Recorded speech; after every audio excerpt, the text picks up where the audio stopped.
이사야 선지자는 장차 인류의 메시아가 되어 이 땅에 오실 예수님께서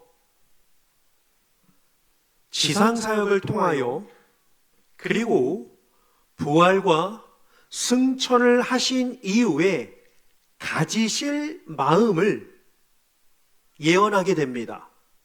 그게 바로 오늘 본문 53장 11절입니다. 53장은요, 고난받는 종의 노래입니다. 장차 메시아이신 예수님께서 이 땅에 오셔서 찔림을 받으시고 상함을 받으시고 징계를 받으시고 채찍을 받으실 그분이 우리에게는 나음과 평화를 주심으로 온전한 구원을 이루실 메시아를 찬양하는, 슬프지만 애통하지만 그 주님을 찬양하는 장이 53장입니다. 익숙하시죠? 본문 읽지는 않았지만 1절부터 잠깐 쭉 보시면 성찬 때 들었네, 고난주간에 들었네 라고 우리가 생각할 수 있을 만큼 익숙한 단어들과 문장들이 이 53장에 기록되어 있습니다. 특별히 저는 오늘 이 아침에 이 53장 11절 3개의 문장인데요, 이 3개의 문장 속에서 예수님이 지상사역을 하시고 부활을 이루시고 승천하신 이후에 하나님 보좌 우편에서 어떠한 마음을 가지실지 이사야 선지자가 예언하는 고백을 함께 보도록 하겠습니다. 첫 번째로는요, 이렇게 고백합니다. 그가 자기의 영혼에 수고하신 것으로 인하여서 뭘 누리신다고 하시죠? 만족이래요. 만족이래요. 그가 자기가 택한 그 자기의 영혼을 위하여 수고한 것을 되돌아보니까 예수님께서 반드시 만족을 누리신다라고 이야기를 합니다. 그러면 여기에서 이 만족은요, 2가지 뜻이 있습니다. 첫 번째로는요, 인간에게 베풀어 주신 그 하나님의 길을 보면서 만족을 누리신다라고 하는 사실입니다. 인간에게 구원의 길을 열어주신 것 때문에 자신이 희생이 되고 자신이 순종함을 통하여 자신이 죽기까지 하나님의 뜻에 복종함을 통하여서 인간에게 열어주신 이 구원의 길을 보시면서 만족하고 계신다라고 하는 사실입니다. 그러면 이 뜻은 무엇일까요? 하나님의 구원사역, 십자가의 구원사역은요, 완벽하다라고 하는 사실입니다.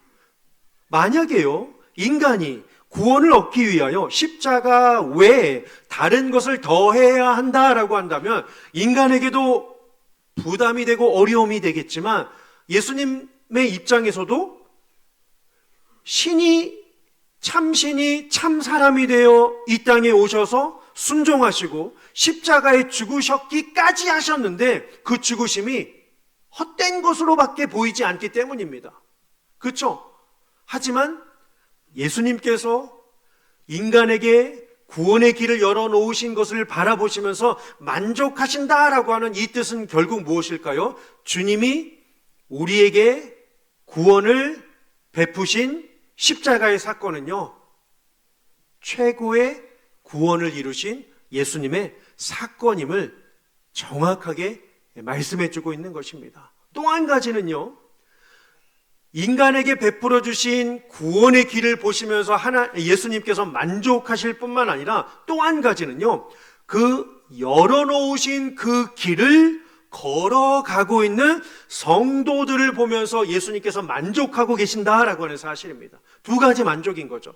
열어놓으신 길 때문에 만족하시는 것이고, 그 열어놓으신 그 길 위에 걸어가는 성도들을 보면서 예수님께서 만족하고 계신다라고 하는 사실입니다. 그러면요, 주님의 마음을 가장 기쁘게 할 수 있는 것이 무엇일까요? 주님의 마음을 가장 기쁘시게 할 수 있는 것, 한 사람의 죄인이 예수님의 은혜를 알고 선하신 하나님의 능력을 붙들고 믿음의 길을 걸어가는 것을 주님이 가장 기뻐하신다라고 하는 사실입니다. 죄인이 주님을 영접하고 죄인이 주님을 고백하고 죄인이 주님을 믿겠습니다라고 따라가는 그 모습을 하나님께서 기뻐하신다라고 하는 사실입니다. 그 길은 어떠한 길입니까? 죄로 인하여 막혔던 길이었습니다. 흑암 가운데 묵혀져 있었던 길이었습니다. 막혀져 있었던 길이었습니다. 그런데 주님으로 말미암아 화목제물이 되신 예수님으로 말미암아 그 길이 열리고 그 길로 걸어가는 모든 자들을 바라보시면서 주님이 기뻐하신다라고 성경은 말씀합니다. 자, 한번 보실까요? 골로새서 1장 20절입니다. 화면을 보시며 같이 한번 읽어보시죠. 시작. 그의 십자가의 피로 화평을 이루사 만물 곧 땅에 있는 것들이나 하늘에 있는 것들이 그로 말미암아 자기와 화목하게 되기를 기뻐하심이라. 아멘. 하나님이 뭘 보시면서 기뻐하신대요? 자기와 화목하게 되는 거예요. 인간의 노력이 필요했을까요? 아니요. 1장 20절을 잘 보십시오. 뭔가 우리에게 특별한 퍼포먼스를 요구했을까요? 아니요. 화목하게 된 것은 딱 하나예요. 뭐죠? 그로 말미암아. 가운데요. 그로 말미암아 자기와 화목하게 하시는 것을 가장 기뻐하신다라고 주님은 말씀하고 있습니다. 네, 그렇습니다. 예수님은요, 우리를 구원하시기 위하여 이 땅에 오셨습니다. 하지만 이게 다가 아니에요. 지난주에요, 하나님의 우선순위는 우리입니다 라고 했죠. 그런데요, 오늘은요, 자 보십시오. 주님의 관심사입니다. 하나님의 우선순위는 우리이지만 주님의 관심사도 우리는 알아야 합니다. 뭘까요? 주님의 관심사, 바로 수많은 불신자들에게 있습니다. 하나님의 우선순위는 나이지만 주님의 관심사는요, 수많은 불신자들에게 있다라고 하는 사실입니다. 하나님은요, 세상 사람들이 하나님의 사랑을 알고 예수님의 십자가의 은혜를 알고 성령님과 동행하기를 원하십니다. 그래서 주님이 말씀처럼 그 은혜를 누리며 살아가는 사람들을 보시는 것을 만족하게 여기신다라고 오늘 이사야 선지자는 예언하고 있습니다. 이처럼 평생 주님의 만족이 되는 저와 여러분들의 삶이 되시기를 주님의 이름으로 축원합니다. 생각해 보십시오. 구원은 우리에게도 기쁨이지만 주님에게도 기쁨입니다. 우리가 받은 것도 기쁨이지만 구원을 베푸시는 주님도 기뻐하신다라고 하는 사실입니다. 그러면 질문이요. 잘 대답하셔야 됩니다. 어려워요. 지금 주님이 여러분들을 보실 때 1번 기뻐하실까요? 2번 실망하실까요? 네? 기뻐하셔요? 맞아요? 그럼요. 기뻐하십니다. 물론 우리가 연약하고, 물론 우리가 부족하고, 때로는 주님의 마음을 아프게 하는 순간들이 있다 할지라도 믿음의 길을 걸어가는 우리를 보시며 오늘 성경이 말씀하고 있습니다. 그가 자기의 영혼을 위하여 수고한 것을 보시며 만족하게 여기신다라고 말씀하고 있습니다. 그래서요, 구원에 대한 감격이 큰 나머지 나는 주님 없이는 살 수 없습니다 라고 고백하는 자들을 향하여서 주님은 어떻게 해요? 만족해 하시고 기뻐하실 줄 믿습니다. 감사하지 않습니까? 고결하신 주님께서 벌레와 같은, 죄인 중에 개수와 같은 우리들을 위하여 직접 오시고 직접 죽으시고 모든 하나님의 구원 사역을 이루신 이 은혜를 생각하면 얼마나 감사한지 모릅니다. 그런데요, 많은 사람들이 예수님께서 주신 이 구원의 길을 걸어가려고 하지 않습니다. 하나님께서 베풀어 주신 이 은혜에 대하여 관심 없이 살아가고 있는 자들이 이 땅 가운데 얼마나 많이 있는지 모릅니다. 그러나 우리는 어떻게든 그들이 죄와 사망에서 벗어나서 하나님의 자리로, 하나님의 마음으로, 하나님의 나라로 들어가고 만나고 은혜를 알 수 있도록 우리는 열심히 이 믿음의 삶을 전하며 살아야 합니다. 그래야 예수님께서도 만족하실 것이기 때문입니다. 예수님을 한번 생각해 보십시오. 참혹한 고난을 치르셨습니다. 하지만 대속의 성취를 바라보시면서 예수님은 견디셨고 만족하셨습니다. 그 무한한 사랑을 우리가 결코 잊어서는 안 됩니다. 그러니 이제는 뭘까요? 우리가 그분을 위해서 살아야 합니다. 지금까지도 그분을 위해서 살았지만 이제 더 그분을 위해서 살아야 합니다. 주님의 뜻을 알고 주님의 뜻을 전하는 그 마음으로 말입니다. 자, 이사야 선지자는 이어서요, 자기의 영혼을 위하여 수고한 것을 만족하게 여기실 뿐만 아니라 두 번째입니다. 나의 의로운 종이 자기 지식으로 많은 사람을 의롭게 하였다라고 이야기를 합니다. 이 메시아 예수님을 향한 이 표현은요, 예수님께서 지상생애에서 사역을 하실 때 감당하신 선지자직입니다. 선지자직이에요. 중요하게 보셔야 할 것이 바로 무엇이냐면 가르치셨다라고 하는 사실입니다. 물론 예수님께서는 이 땅에 오셔서 이적과 기적과 병고침과 산을 흔들 만한 놀라운 권능을 보여주셨지만 그게 주된 목적이 아니었습니다. 여러분, 예수님께서 이 땅에 오신 목적이 무엇입니까? 가르치고 전파하심이었습니다. 하나님 나라를 선포하셨습니다. 회개하라고 촉구하셨습니다. 그래서 그분은 갈릴리 회당에 들어가셔서도 메시아이시면서도 일반적인 라피처럼 이사야 말씀을 늘 피시면서 백성들과 무리들에게 하나님 나라를 선포해 주셨습니다. 그분의 생애는 교사로, 말씀을 전하는 설교자로서 세상의 불쌍한 영혼들에게 진리를 가르치며 사셨습니다. 왜요? 어둠 속에서 목자 없는 양같이 기진하며 유리하며 방황하며 고통하는 그 영혼들을 그냥 내버려 둘 수 없었기 때문입니다. 그래서 그분은 끝까지 진리를 선포하셨습니다. 왜요? 그분이 진리시니까요. 그분이 유일한 진리가 되시기 때문입니다. 죄인들을 가르치셨습니다. 무지한 자들을 일깨워 주셨습니다.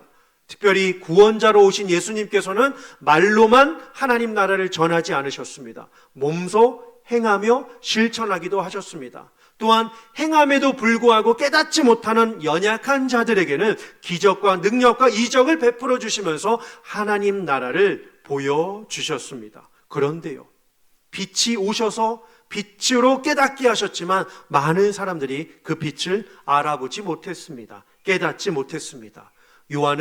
요한복음 1장 5절에 그 세상을 이렇게 묘사합니다.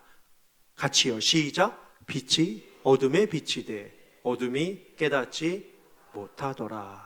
아멘. 얼마나 안타까운 이야기인지 모릅니다. 예수님께서 진리를 가르쳐 주시기 위하여 오셨는데, 어둠의 세상을 빛으로 밝히기 위하여 오셨는데 사람들은 빛을 미워했습니다. 어둠에 거하는 것을 편하게 생각했습니다. 진리를 대하는 것을 거부하였습니다. 빛으로 오신 그분을 멸시하게 되었습니다. 이에 요한복음 3장 20절에 이 안타까움을 이렇게 표현합니다. 3장 20절입니다. 악을 행하는 자마다 빛을 어떻게 한대요? 미워한대요. 빛으로 오지 아니한다라고 합니다. 이는 그 행위가 드러날까 함이요. 아멘. 빛을 미워했습니다. 빛으로 오지 아니하였다라고 말씀합니다. 하지만 주님은 멈추지 않으셨습니다. 진리를 계속해서 말씀하셨습니다. 진리에 귀 기울이는 자들에게는 친절함과 사랑으로 말씀을 해주셨고, 진리에 대하여 잘 이해하지 못하는 자들에게는 비유를 들어서 설명하시면서 하나님 나라를 전파해 주셨습니다. 예수님의 이러한 포기하지 않는 모습은 올 한 해 우리의 모습을 되돌아보게 합니다. 우리는 얼마나 우리에게 맡겨진 영혼들을 쉽게 포기했던가요? 주님은 우리에게 만남을 주시고 관계를 주시고 삶의 바운더리를 주신 것은 거저 주신 것이 아닙니다. 우리를 통하여 하나님을 알고 주의 나라를 바라보며 예수님을 느끼게 해주기 위하여 우리에게 많은 영혼들을 붙여주신 것입니다. 여러분, 예수님의 그 적극적인 모습을 한번 보십시오. 지치지 않는 가르치심. 네. 예수님의 마음에는 바로 지치지 않는 가르치심이 계셨던 것입니다. 오늘 우리의 모습을 그 모습에 한번 견주어 보았으면 합니다. 나는 영혼들을 쉽게 포기하지는 않았나라고 말이죠. 잔소리가 되니 하지 못했던 나의 모습, 또 이야기를 하자니 듣기 거북해하는 상대방의 모습을 바라보면서 쉽게 영혼을 포기하지는 않으셨습니까? 우리는 지치지 않는 예수님의 가르치심을 본받아서 하나님을 아는 지식에까지 자라야 합니다. 하박국 선지자는 성도에게 필요한 모습이 이러한 모습이라고 일컫습니다. 하박국 2장 14절입니다. 이는 물이 바다를 덮음같이 여호와의 영광을 인정하는 것이 어떻게요? 세상에 가득하도록 우리가 살아야 한다라고 합니다. 여호와를 인정하는 것, 하나님을 아는 지식이 충만해져야 한다라고 우리에게 강조하고 있습니다. 하나님을 아는 지식이란 무엇일까요? 단순한 이성, 지식, 지혜만이 아닙니다. 하나님을 아는 지식이란 지식이 가르치는 바대로 살게 하는 힘입니다. 무수히 성경을 듣고 수차례 기독교 방송을 보고 누누이 설교를 듣는다 할지라도 듣고 끝나면 그것은 하나님을 아는 지식이 아닙니다. 제가 청년들에게도 그러거든요. 여러분, 성경 읽을 때 절대로 음성 틀고 듣지 말라고. 그 또 한 가지는요, 휴대폰으로 성경 읽지 말라고 합니다. 제 청년들에게요. 거룩한 마음으로 먼저 준비하고 그 하나님의 말씀을 내 소리로 읽으라고, 내 소리로, 내 눈으로 보라고. 우리가 이런 경험들이 많잖아요. 틀어놓으면 그냥 지나갑니다. 집중이 안 돼요. 영상 예배 집중 안 되는 것처럼 말이죠. 아무리 내가 집중을 다해서 틀어놓고 그 말씀을 듣는다 할지라도 내 눈이 성경에 가지 않는 이상 집중이 안 돼요. 내 눈이 성경에 가 있다라고 할지라도 여기서 음성이 여호와께서 이러시되 막 1.5배속, 2배속으로 들으시잖아요. 그렇죠? 왜요? 그래야 오늘 읽은 걸 체크하니까요. 다 알죠? 다 알아요. 물론 우리 성도님들은 진지한 마음으로 거룩하게 성경을 읽으시는 거 압니다만 성경을 대하는 이 거룩한 마음이 우리에게 필요하기 때문에 제가 청년들에게 그런 이야기를 합니다. 음성으로 듣지 말아라. 그리고 눈으로 보고 성경책으로 보아야 한다라고 이야기를 합니다. 그래야 이 본문을 보며 전후 문맥을 살피고 더 묵상할 수 있는 힘이 길러지기 때문에 제가 늘 성경을 대할 때는 이 문자로 또 내 소리로 성경을 대하라라고 정말 부탁을 합니다. 우리 어른들도 마찬가지예요. 하나님을 아는 지식, 그 말씀이 내 안에 체율이 되고 내 안에 막 심령을 일깨우는 그 말씀이 되어서 정말 하나님의 은혜를 깨달을 수 있는 그러한 성숙함이 우리들에게 너무나도 중요하기 때문입니다. 자라가야 돼요. 하나님을 아는 지식에까지 자라가야 합니다. 호세아 선지자가 세상을 보면서 탄식합니다. 뭐라고 하죠? 하나님을 아는 지식이 없어서 망한대요. 이 백성이 망하는 이유는 딱 하나래요. 하나님을 아는 지식이 없어서 망하느니라 라고 하면서 수일 동안 애통하며 금식하며 슬퍼하지 않습니까? 그때만이 아니라 지금도 마찬가지예요. 우리에게 정말 중요한 거, 올해 일독하신 분 속으로 한번 손들어 보십시오. 잘하셨습니다. 잘하셨어요. 내년에는 이독 한번 해보셔요. 그렇죠? 고개가 왜 숙여지시는지 모르겠네요. 그렇죠? 우리가 할 수 있는 것은요, 진짜 하나님의 말씀으로 우리가 은혜를 깨달아야 합니다. 은혜를요. 왜요? 그래야 우리가 담대히 전할 수 있기 때문입니다. 놀라운 은혜를 우리가, 저는 그렇게 생각합니다. 계승받았어요. 그렇죠? 구원과 은혜와 말씀과 진리와 예배하는 마음을 계승받았어요. 어찌 나만 누릴 수 있겠냐고요. 전해야죠. 모두에게요. 가족에게, 자손들에게, 친지에게, 일터들에게요. 전해야 합니다. 전해야 돼요. 할 수 있는 대로 하나님이 어떠한 분이신지 우리는 알고 전해야 합니다. 왜요? 우리를 의롭게 하셨으니까요. 우리를 의롭게 하셨으니까요. 우리는 예수님을 더 많이 알아야 합니다. 그 가운데 뭘까요? 오늘 마지막 세 번째 문장입니다. 그들의 죄악을 친히 담당하리로다 라고 말이죠. 수백 년 전에 예수님을 이렇게 예언한 이 아름다운 이 완벽한 말씀을 보십시오. 그들의 죄악을 친히 담당하신대요. 이것은 예수님께서 지상 생애 가운데 하신 제사장직과 관련이 있습니다. 예수님은 진리를 가르쳐 주셨을 뿐만 아니라 우리의 죄악을 친히 담당해 주셨습니다. 그 죄악을 어떻게 담당하셨습니까? 죽음으로요. 그렇죠? 죽음으로예요. 말씀으로 하실 수 있으셨습니다. 사람을 세워서 전할 수 있게 하셨습니다. 하지만 사람은 듣지 않으셨습니다. 말씀을 외쳤음에도 불구하고 사람들은 반응하지 않으셨습니다. 그분이 직접 내려오셔서 그분이 직접 소리치셨습니다. 그분이 직접 십자가를 지셨습니다. 그분이 직접 우리 대신 죽으셨습니다. 그분의 선택은 죽음이었습니다.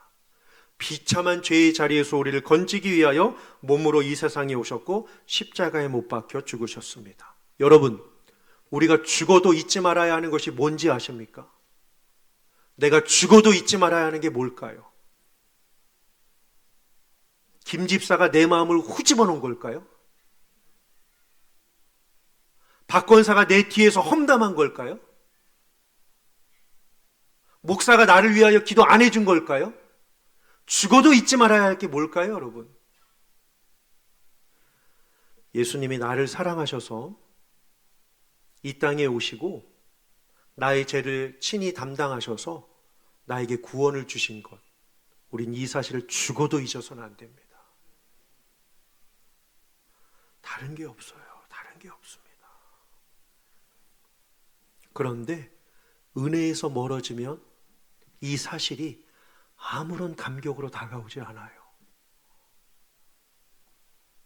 십자가 십자가 내가 처음 봤을 때 나의 모든 큰 고통 사라져. 십자가, 혹시 보혈에 대한 십자가의 찬양을 부르는데 내게 아무런 감정 없이 감동 없이 몸이 건조한 모습으로 혹시 있지는 않으십니까?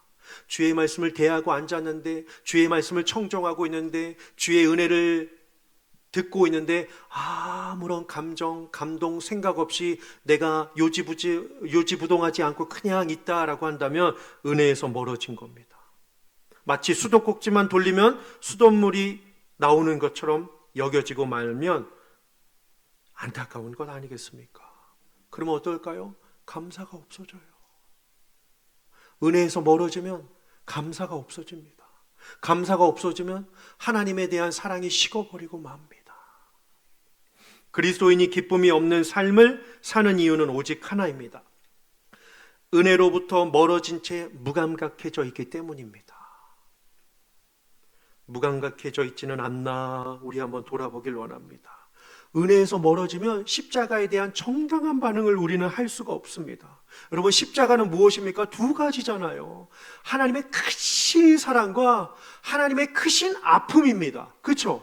하나님의 크신 사랑, 한 영혼 한 영혼 구원하기 위하여 하나밖에 없는 아들 예수 그리스도를 이 땅에 보내시사 그가 죄가 되게 하시고 사망의 자리에 들어가게까지 하신 하나님의 놀라운 사랑이 담겨져 있는 것이 십자가입니다. 크신 사랑이죠. 또 하나의 크신 아픔은 무엇입니까? 이토록 예수 그리스도를 이 땅 가운데 보내주시고 모든 죄를 해결해 주시기 위하여 십자가를 감당해 주셨음에도 불구하고 하나님의 마음을 전혀 모른 채 살아가는 사람들을 상징하는 게 십자가 아닙니까? 크신 사랑이에요. 크신 아픔이라고요.